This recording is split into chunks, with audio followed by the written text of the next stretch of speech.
The well-known fast food restaurant Chick-fil-A, famed for its famous chicken sandwiches and top-notch customer service, is ready to make a big splash in kids' meals. Chick-fil-A is about redefining the typical Happy Meal experience by introducing something genuinely huge to the table, exciting kids and parents alike. Chick-fil-A achieved $11 billion in sales with just 2,500 locations, which isn't even one-fifth of what the two other companies have accomplished. Stay tuned as we examine the fascinating modifications and additions that elevate Chick-fil-A's Happy Meal to a universal must-try. But before we dig, smash the subscribe button and ring the notification bell.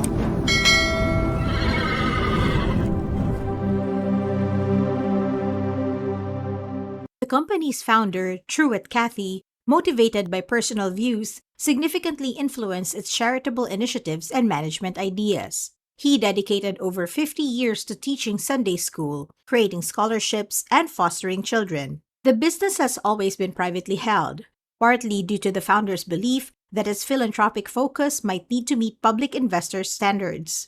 He made a crucial move by signing an agreement with his children before he passed away in 2014. Under this arrangement, he gave them the right to sell the company if desired. However, an essential requirement was that the business never goes public, which they have adhered to. This dedication to upholding company secrecy dates back in his early years, even during the Great Depression when he was just 8. Truett Cathy, an Atlanta native, showed early signs of his entrepreneurial spirit as he sought methods to provide for his family. He devised a creative plan in his hometown, where the Coca-Cola business has its main office. He would work hard to sell the individual bottles for a nickel apiece after purchasing 6 packs of Coca-Cola for just a quarter. It showed his tenacity and resourcefulness. When he and his brother Ben Cathy volunteered to serve in the war during World War II, these early business endeavors ended. After their return in 1946, it signaled the beginning of their path into the restaurant business. They decided to move forward significantly after pooling their finances, which totaled $4,000. They obtained an additional $6,000 loan from a nearby bank to boost their finances. With this money, they decided to start a restaurant, opening a small diner outside of Atlanta in a prime location next to a Ford plant, where they hoped to have success in their new venture and a devoted client base among the plant's employees. Their first establishment was noticeably light, with only 4 tables and chairs and a countertop covered with 10 stools. No frills, just simplicity. They named it the Dwarf Grill, which would subsequently be changed to the Dwarf House, in keeping with its cozy dimensions.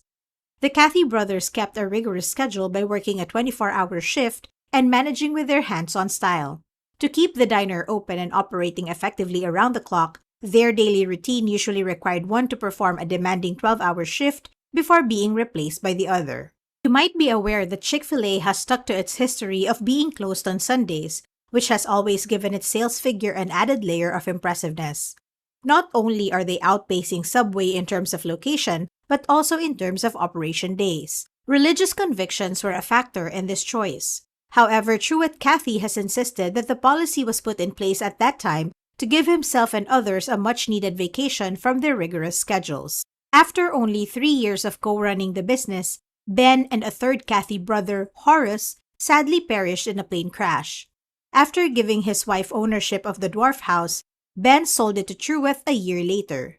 Truett became the sole owner and operator of the company due to a remarkable set of circumstances.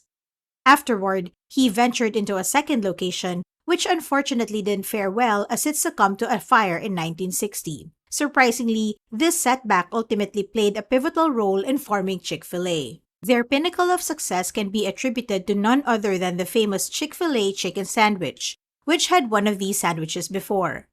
Truett Cathy himself made it, and the corporation claims it was the first chicken sandwich ever made. Some like to claim we didn't pioneer the feathered fowl, merely the poultry masterpiece. Even if you contest this and don't believe they were the initial creators, they undeniably played a pivotal role in its widespread appeal. The insurance didn't quite meet his expectations after that horrific fire, leaving him with just one original place. He set out to revitalize the menu to compensate for the decreased sales. In 1961, he struck a deal with a chicken supplier. It so happened that the chicken supplier had just finished preparing boneless, skinless chicken breasts for a sizable order for an airline. However, the chicken pieces for that order had to be precisely the right size to fit in the small plastic trays that passengers used for their meals. Consequently, leftover pieces were too large to fit the trays, and they sought to sell them to Truett. Seizing the opportunity, he promptly embarked on a journey of experimentation, exploring various methods to serve these chicken pieces. After careful investigation, he concluded that a pressure cooker cooked the chicken faster and that higher quality peanut oil enhanced the taste significantly. He served it as a sandwich to avoid people handling the chicken becoming too oily. According to Chick-fil-A, they still cook it precisely the same way they did back then, using the recipe he came up with. Truett learned that he couldn't copyright the words chicken fillet when it came to branding, but he came up with a brilliant solution by reordering the letters and giving it the name Chick-fil-A, which he could copyright. It quickly distinguished itself as the most distinctive menu item at the Dwarf House, thanks to its delectable recipe, creative idea, and memorable name. At first, he obtained a license to sell that sandwich to other eateries, but he decided to start his restaurant in 1967, which was entirely focused on it. The original Chick-fil-A restaurant debuted at the Greenbrier Mall in Atlanta, Georgia. This leads to the next point. Chick-fil-A is incredibly discerning when selecting individuals to operate their restaurants.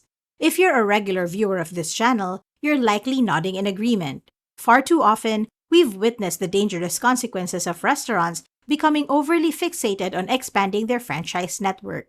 This obsession can lead to the indiscriminate acceptance of franchisees, resulting in a steady decline in the overall quality of franchise operators. Chick-fil-A has had the luxury of being highly picky thanks to its careful and systematic approach for over 5 decades.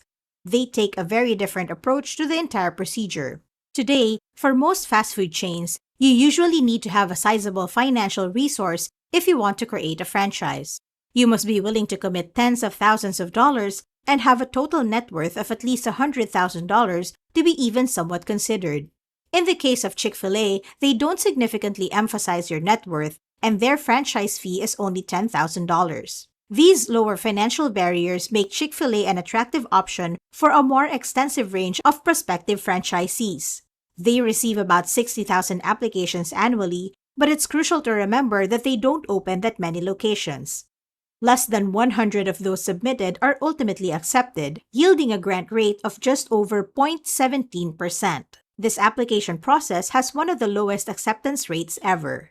They remove thousands of applications via a strict selection procedure that includes essays and interviews. They have a group of highly competent people at the end of this process. Additionally, Chick-fil-A places a high value on the franchisee's active participation in the daily management of the eatery. This strategy makes sure that the restaurant is kept in a spotless and patron-friendly condition. The company strives to maintain this commitment by carefully evaluating individuals who may seem solely interested in a passive investment approach. Additionally, they restrict the management of more than 1 or 2 locations to ensure the best possible outcome. Since Chick-fil-A compensates for it all and keeps ownership, they can demand minimal financial commitment from people. There are positives and negatives to this particular approach on both sides, but it has proven to produce more passionate and involved managers. As a result, restaurants are frequently better kept. Chick-fil-A's growth from its modest origins to its current position as a fast food juggernaut is a monument to the strength of creativity, dedication to numbers, and selective franchising. Chick-fil-A has maintained its reputation for quality with its famous chicken sandwich and commitment to customer happiness. In the comments, feel free to share your opinions on which fast food restaurant you believe serves the best chicken sandwich. Is it Chick-fil-A, McDonald's, or another restaurant? Let us hear your thoughts. And don't forget to hit the subscribe button and ring the notification bell so you can stay updated with more insightful content.